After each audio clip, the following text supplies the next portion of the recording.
लव्या 5वीं कक्षा में पढ़ती थी। पढ़ने लिखने में वो बहुत ही कमजोर थी। बस उसकी एक ही विशेषता थी कि वो दिखने में बहुत सुंदर थी।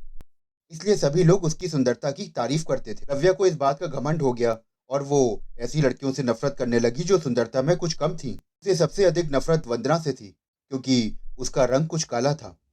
वो हमेशा उसे काली बिल्ली कहकर चढ़ाती थी, लेकिन वंदना का स्वभाव इतना अच्छा था कि वो उसे कभी कुछ न कहती।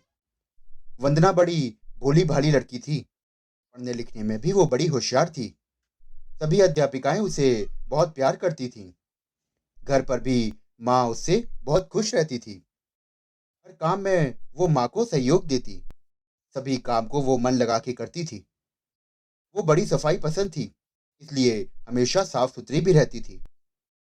लव्या सारे दिन घर से बाहर खेला करती। अर्धवार्षिक परीक्षा निकट आ गई, लेकिन उसे तो किसी बात की चिंता ही नहीं थी। एक दिन लव्या सवेरे अपने घर से बाहर निकली। उसके पापा नई गेंद लाए थे, इसलिए वो बहुत खुश थी। वो सीधी अपनी सहेली दिव्या के घर गई। दिव्या उस समय अपने घर की सफाई करने में मदद कर रही थी। लव्या को देखते ही वो बोली, आओ लव्या। जिसे सुनकर लव्या बोली, दिव्या चलो बाहर खेलने के लिए चलते हैं। दिव्या बोली, नहीं सीमा, मुझे तो अभी बहुत सारा काम करना है। फिर सवेरे पढ़ने का समय होता है, मैं तो शाम को खेलूंगी। ये सुनकर लव्या ने मन ही मन कहा कि बड़ी आई काम करने वाली, और मुंह फुलाकर बाहर चली गई। इसके बाद वो अपनी दूसरी सहेली रीता के यहाँ गई और नई गेंद दिखाती हुई बोली, रीता क्या तुम मेरे साथ खेल चलेगी? ये सुनकर रीता बोली, नहीं, मैं तुम्हारे साथ अभी नहीं जा सकती। मुझे अभी पढ़ाई करनी है और घर का काम करना है। ये सुनकर वो चुपचाप बिना कुछ कहे गुस्से से बाहर चली गई। इसके बाद वो अपनी कई सहेलियों के घर गई, पर सभी पढ़ाई कर रही थीं। किसी को भी खेलने की फुर्सत ना थी। लव्या सोचने लगी कि इन सबको क्या हो गया है। इन्हें तो बस घर का काम और पुस्तकें पढ़ना ही पसंद है। फिर कुछ देर सोचकर लव्या अपनी प्रिय सहेली नीता के घर गई, लेकिन वो भी उस समय पढ़ाई कर रही थी। लव्या ने उसकी पुस्तक बंद करते हुए कहा, क्या हरदम तोते की तरह पुस्तकें रटती रहती हो? चलो बाहर खेलने चलते हैं। ये सुनकर नीता बोली, लव्या, वार्षिक परीक्षा निकट है। मुझे पढ़ाई करनी है, इसलिए मैं तुम्हारे साथ खेलने नहीं जा सकती। लव्या बोली, तुम भी अपने घर जाकर पढ़ाई करो, वरना इस बार फेल हो जाओगी। लव्या उदास मन से लौटने लगी। तभी उसे नीता की आवाज सुनाई दी।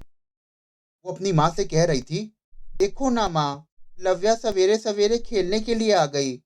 उसे तो पढ़ाई की बिल्कुल चिंता नहीं है। अब मैं कभी उसके साथ नहीं रहूंगी। जब देखो तब वो अपनी सुंदरता की चर्चा करती रहती है। माँ, मुझे तो वंदना बहुत अच्छी लगती है। वो बहुत मेहनती है। पढ़ने लिखने में भी बहुत होशियार है। बस उसका रंग ही तो थोड़ा सा काला है।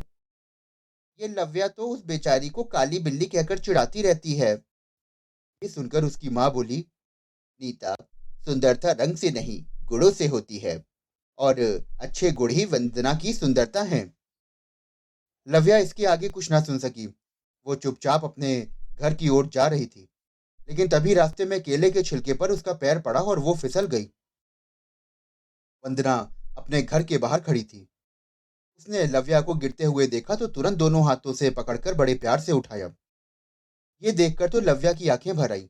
वो मन ही मन सोच रही थी कि वो वंदना से कितनी नफरत करती है, लेकिन वंदना ने तो मन से उसके लिए कितने प्यार से उसको उठाया।